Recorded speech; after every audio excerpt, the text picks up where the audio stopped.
जागल बा करम फूटले हमार करिया बर मिलल बा।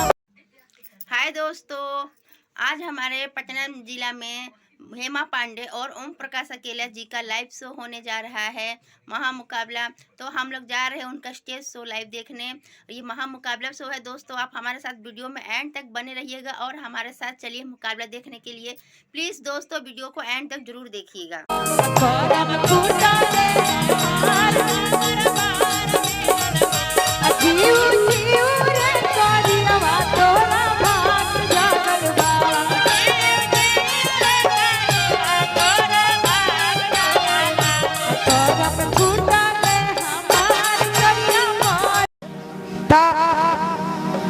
पारंपरिक में भी आपन माई बहन करे के नहीं थे, ठीक बा। समझी के गरिया वजला, फसुर के गरिया वजला, बहुत सारा ऐसा मंच स्टेज से देखिला कि अपने में माई बहन करे लो।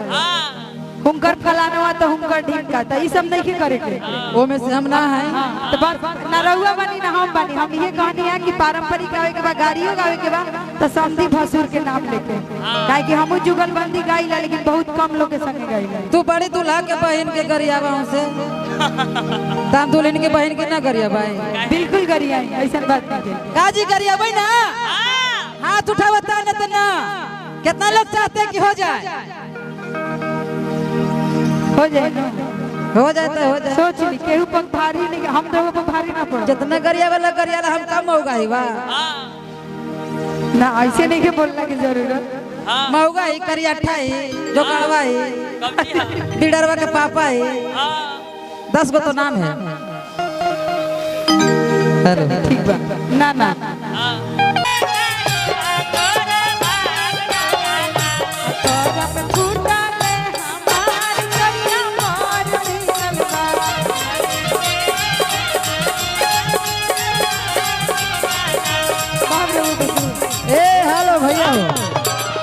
जानते हैं माँ जी, आप हिंदी या भोजपुरी में तो गवे करते हैं, लेकिन हमारी भाषा है मगही। जैसे आप करीबा बोले तो हम लोग मगही में वही प्रकार के बोलते हैं। बोल दी हो हम लोग आगे भाषा है, छौड़ा छौड़ी भाषा है ना। कहाँ जाए थे गे कार छौड़ा, तो बुरा नहीं मानिएगा तब हम गाएंगे, तो फिर नहीं गाएंगे।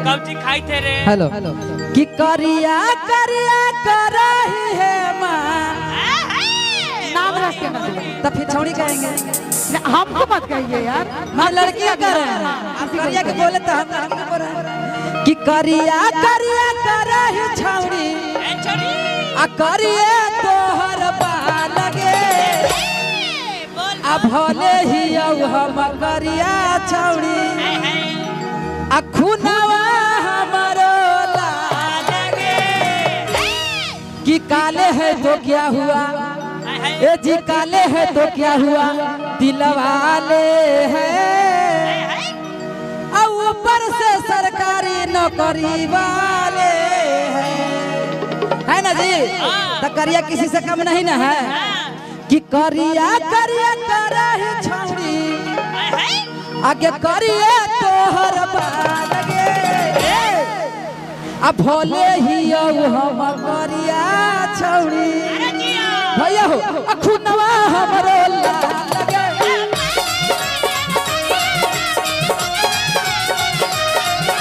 भोले ही हम करिया छौड़ी खुनवा हमरो लगे।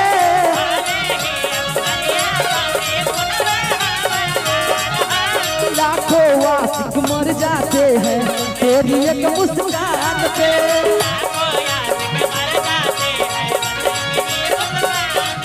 अरे लाखों आशिक मर जाते हैं तेरी एक मुस्कान पे। तेरे जैसा भैया हो हेमा जैसा कोई है, इतना स्मार्ट कोई गायक है हेमा पांडे जी। पहली बार पारंपरिक स्टार हैं, पारंपरिक स्टार। बहुत अच्छा लगता है आपका गीत। हम भी पारंपरिक गाते हैं ना कि बेटी के पायल पहिन बगिया मत जइहेगे। हम तो खोजते हैं कि आपके जैसा पारंपरिक गीत गाने वाला हमारा कलाकार मिले कि रात भर गाएं। आजकल के कलाकार हो तुम सब ना कि अपने में गारा गारी करते ना, यूट्यूब पर फलना ने फलना कर दिया। हम लोग पारंपरिक गाते हैं सब दिन कि तेरे जैसा कोई नहीं है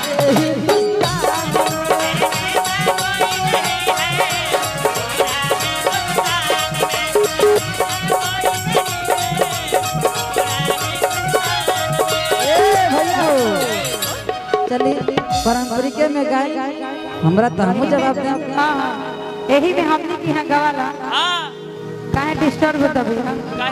हेलो हेलो देखिए भैया बना के रखे टकाटक म्यूजिक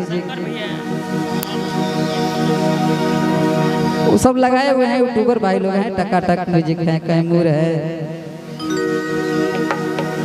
हेलो हेलो आपको बड़े को बना के गाएंगे जो पारंपरिक है तीनों सिस्टर पर गाड़ी ना देंगे बड़ी टारी था तेरे मगर पर ही जी जैसे तू करियावा हो जैसे करियावा इस शादी में वो तो भगवान जी की भी गाड़ी सुन लथी है श्री रामचंद्र जी। डरते तो नहीं है लेकिन सुनी डेरा तक केहू से नहीं खे लेकिन हमनी के लोग बुलावे लगा है खातिर साफ सुथरा गावे खातिर जी। अब हमनी के केहू ये खातिर थोड़े बुलावे लगी तू हमार माई बहन कर हम तहार माई बहन कर नहीं ना। और जब अपने माई बहन करवाई जा तो कलाकारी और उस गायकी कौना काम थे कलाकार ने बेकार। अरे भाई पारंपरिक गाना है तो देखिए ठीक बा ए मौसा तनी बैठ जा मौसी के ना लौके थई हो जगदेव भाई तनी आगे से बैठा ना मौसा।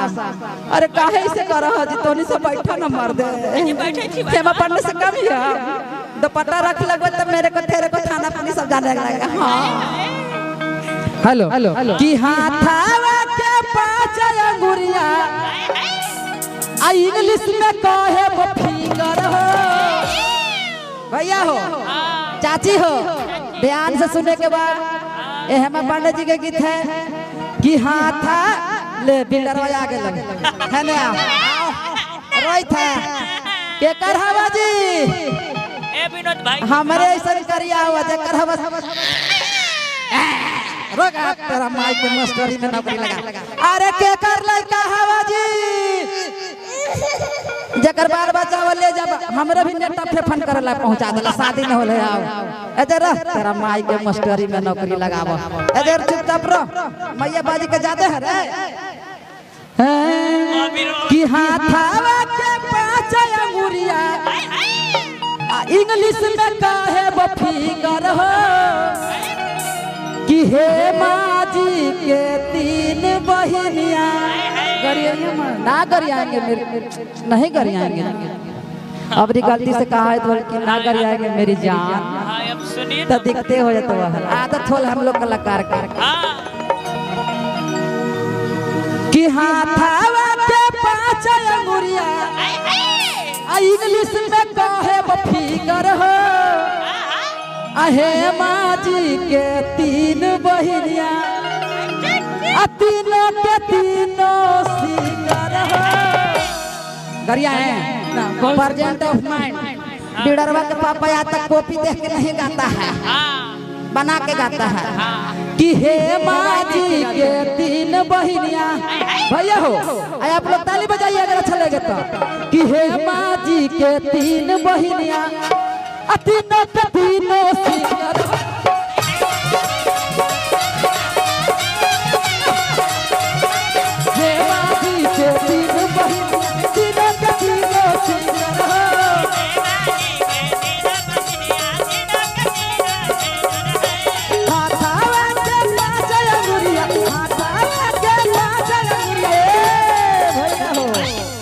Don't touch my body. I am no Galagali.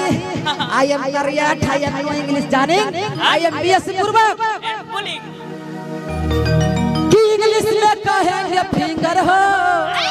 एक बार हम चाहेंगे कि आप लोग अपने आप ताली बजाइए तब मजा आएगा। कलाकार के कब मजा आता है झूम के कि तीन इंग्लिश में कहेंगे फिंगर हो। आजा हे माजी के तीन बहिनिया हे माजी के तीन बहिनिया तीनों के तीनों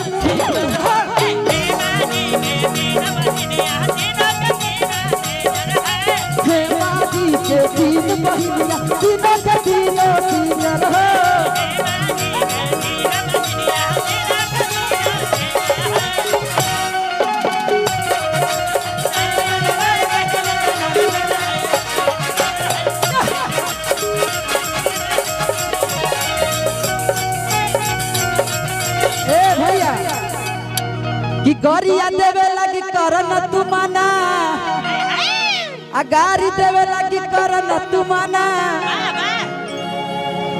आ हे मका वसादी गाना हे मका वसादी गाना ई हमरा के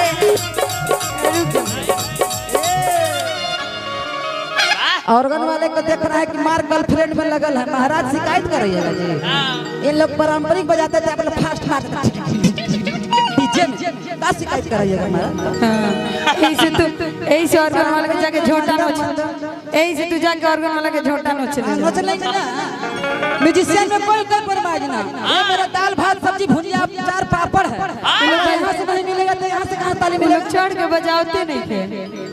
बताइए बजा रहे हैं बजा मिला मिला के बजा। पहली बार मुलाकात हुआ है हमारा जी। देखी ऐसे तो हो गई कहीं और ये तब जवाब देंगे। न जवाब दे रहुआ हम के अब 2-3 को प्रोग्राम 2-3 को गा के निकल जाए। ये फिर जानते हैं यूट्यूबर भाई लोग क्या लिख देंगे कि डरवा के डर से हेमा पांडे फरार। ना ना कुछ उल्टा नहीं लिखिएगा आप लोग।